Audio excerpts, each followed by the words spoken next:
Saludos en Cristo, bienvenidos a este canal de Macabeos. Somos Macabeos y estamos resistiendo ¿a qué? Pues al igual que los Macabeos, nuestros hermanos de hace tanto tiempo, pues estamos resistiendo a la apostasía, a los signos de que desde dentro de la Iglesia se está perdiendo la fe y se están uniendo a la deriva anticristiana del mundo, anticatólica, más específicamente. Hoy voy a contaros una cosa que me ha pasado a mí personalmente. El otro día yo cumplo el precepto dominical en una misa Novus Sordo, porque no tengo misa tridentina cerca. A mí me gustaría ir a la misa tridentina, pero no la tengo cerca y por cuestiones de trabajo también, tenemos un trabajo del que tenemos que estar pendiente también los domingos, pues no podemos siempre desplazarnos muy lejos. Entonces, siempre que llego, me arrodillo y me presigno. Siempre. Me arrodillo con las dos rodillas en el suelo porque estoy viendo la casa de Dios, el templo. Veo el altar y ante él me hago la señal de la cruz arrodillado. ¿Cuál fue mi sorpresa? Cuando el sacerdote, el cura que nos ha casado a mi mujer y a mí, que nos conoce ya desde hace tiempo,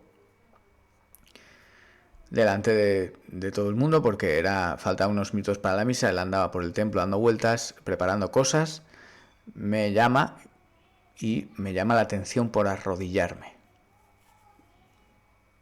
Me dice algo así como, bueno, esos gestos, eso que estás haciendo, tal, es demasiado, ¿no? Dice, si estás ante el Santísimo, bien, pero tal, ¿no? Entonces, a mí me dolió. ¿Qué queréis que os diga? Porque yo le contesté, digo, usted tranquilo, yo me estoy arrodillando por todos aquellos que no se arrodillan. Pero me dolió porque, en fin, en esa parroquia, por ejemplo, no voy a decir cuál es, por supuesto, pero se llevaron, por ejemplo, ¿no? Vino el obispo Monseñor Munilla hace un tiempo a hacer a una misa por las fiestas patronales y yo qué sé, como por ley, ante tanta gente que había en el templo, tenían que tener abierto un acceso lateral, teniendo una de las habitaciones donde normalmente hace la confesión, que aquí no se hace en el confesionario, sino en una habitación lateral, cara a cara con el cura, y esa habitación lateral, que no tiene nada más que una mesa y unas sillas, da al exterior. Pues en vez de abrir esa habitación, se abrió, no sé por orden de quién, se abrió la capilla del Santísimo, que también tiene acceso al exterior. ¿Qué pasó? Que por allí entraba y salía todo el mundo, hablando, corriendo, etcétera, delante del Santísimo. Cuando yo vi aquello, cerré la puerta. Y al rato alguien la había vuelto a abrir. Y yo la volví a cerrar y ya no se volvió a abrir. ¿Qué quiero decir con esto? Yo se lo comenté al cura, digo, tal, y no sé, llamadme loco, pero no nos llevamos las manos a la cabeza ante estas decisiones, pero sí le reñimos a un feligrés que se arrodilla ante el altar cuando entra al templo y cuando sale del templo. ¿Vale? Ese es el tema. Ese es el tema. ¿Qué hacer? Pues una parte de mí dice, ya no vuelvo más. No, no hay que hacer eso. No hay que llenarse de odio. Nos lo decía nuestro Señor hablando de los últimos tiempos en Mateo 24. Si no recuerdo mal, la maldad aumentará tanto que el corazón de muchos se enfriará. Su frialdad de corazón no va a contagiarse al mío. Yo voy a seguir yendo y voy a seguir arrodillándome hasta que me dejen o el Señor quiera. Mientras tanto, estamos luchando por rezar y pedir que la misa tridentina, no ir nosotros, no recorrer nosotros 50 kilómetros o 100 kilómetros hasta un sitio donde la hagan, sino luchar y reivindicar que se haga en nuestros lugares. Juntar grupos de gente que la pidan, que la reivindiquen y digan, no estamos dispuestos a viajar tan lejos, queremos la misa aquí. No hay ninguna razón, ningún derecho que nos prive o nos pueda privar de esto, por mucho que se publique un Traditiones Custodes. No tiene ninguna autoridad, no tiene ninguna capacidad, porque si eso se hace es que estamos negando que durante muchísimos años la misa, que fue la misa de tantos santos, pues ya no es la forma de creer de la Iglesia, como dice el Traditionis Custodes, ¿no? El Novus Ordo parece ser, es el único modo de creer, el único lex orandi de la Iglesia. Lo cual dice mucho. No significa que tenga la potestad para destruir la doctrina. Nadie puede. ¿Quién puede? ¿Quién como Dios? Nadie puede destruir la doctrina de Dios. Lo que sí que pueden es intentar proclamar una doctrina que se ponga delante como una enredadera de mala hierba que crece y tapa las buenas hierbas, o como una nube que oculta la luz del sol. Eso es lo que hacen. Pero el sol sigue ahí. El sol sigue ahí. No tienen ningún derecho a, pues, decir, oigan, ustedes ya no pueden ir a esta misa porque esta misa es ilegal. ¿Quién soy yo para decir? Mucha gente me pregunta, ¿no? Oye, ¿qué opinas de la misa Novus Ordo y tal? Para mí son cuestiones que me exceden. Es decir, ¿quién soy yo para decir que Dios es ilegal? Tanto que se llevan las manos al pecho, ¿no? Se dan golpes en el pecho con la inmigración.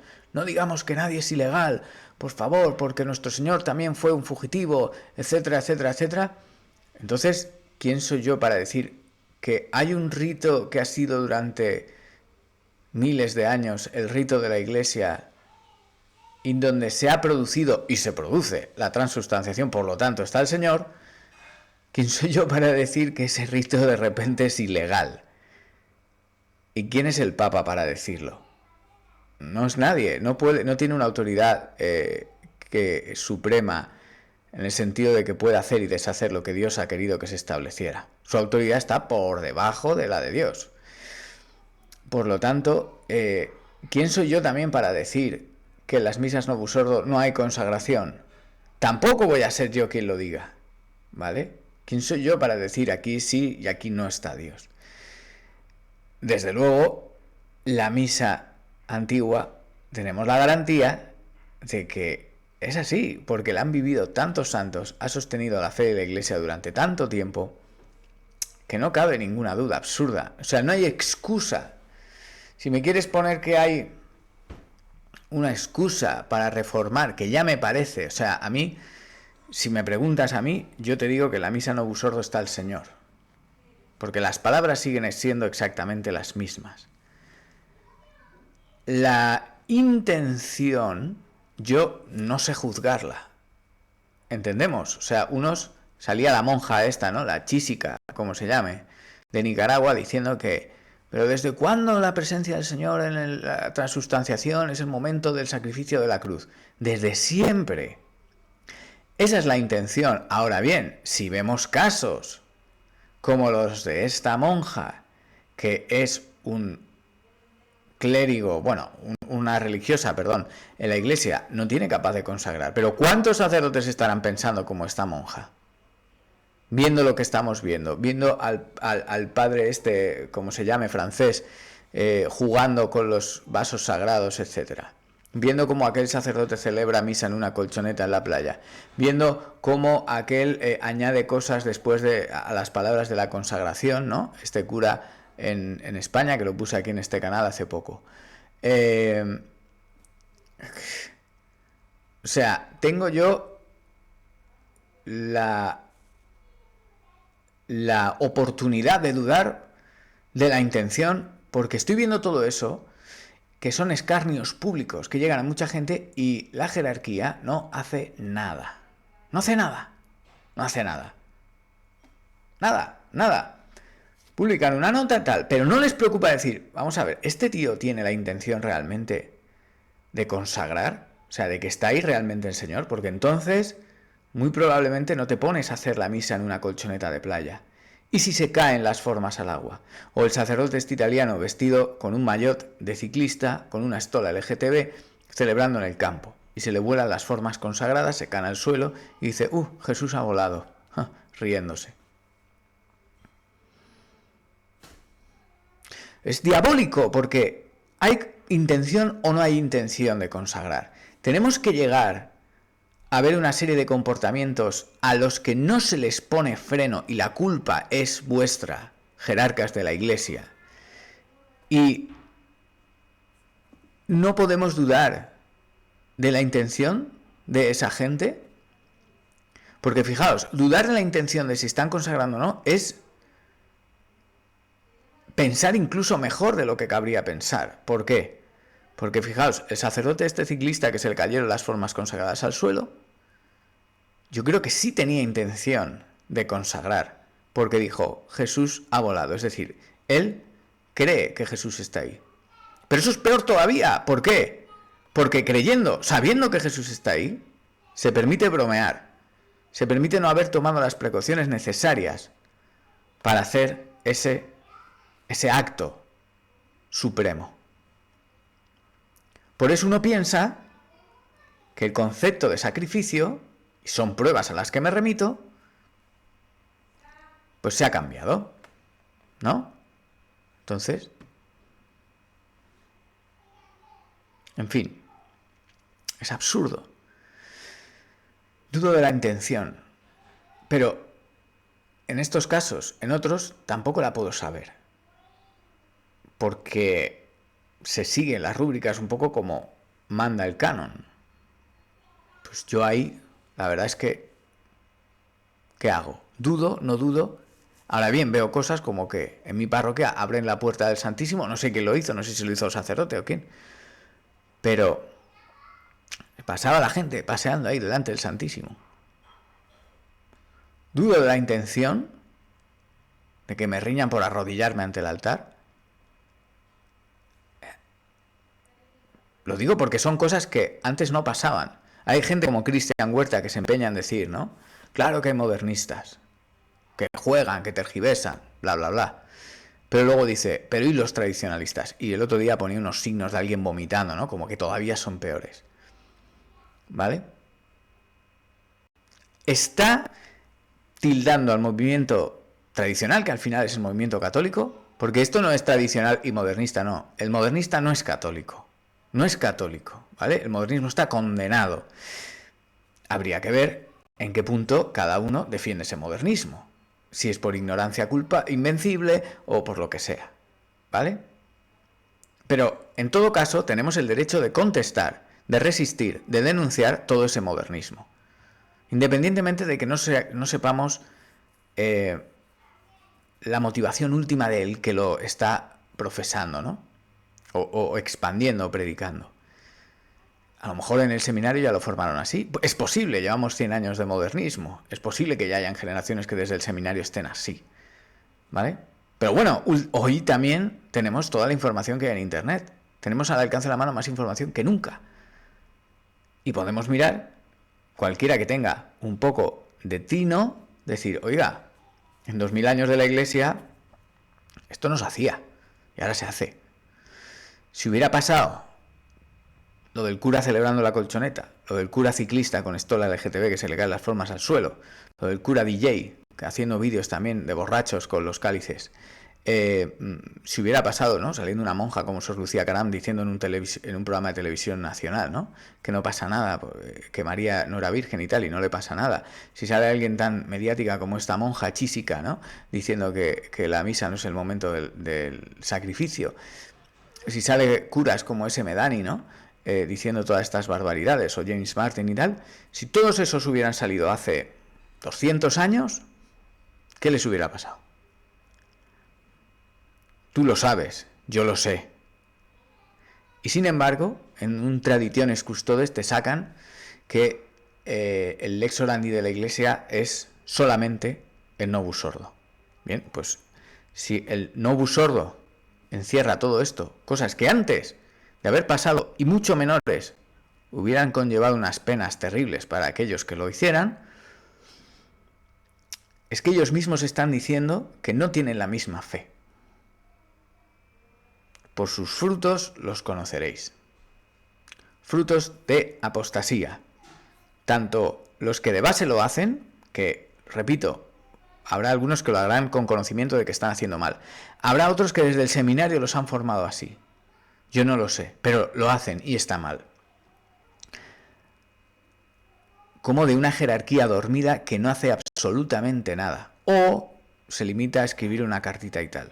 Ahora, los actos de poder lícitos, dada la autoridad que tiene la Iglesia, que se la dio nuestro Señor, vemos que donde justamente deberían ser atajados, casi siempre están ausentes, y donde injustamente deberían están siendo, o sea, donde no deberían aplicarse, se están aplicando injustamente. Véanse seminarios cerrados, sacerdotes amonestados, cómo se han merendado a Don Minutela, por decir lo que dice, ¿vale? O sea, es un hombre que ante los escándalos y ante algunas pistas que hay de que lo que él dice podría ser así, lo dice. Pero estoy seguro que si hubieran pistas sobre que Bergoglio no es el Papa y el Papa es Benedicto XVI, pero no hubiera ningún desbarre en la Iglesia, como estamos viendo, es posible que Don Minutela se hubiera comportado de manera diferente. Pero todo esto es un conjunto de cosas, ¿vale? Y este hombre, pensando en la necesidad de la Iglesia y la alarma, dice lo que dice.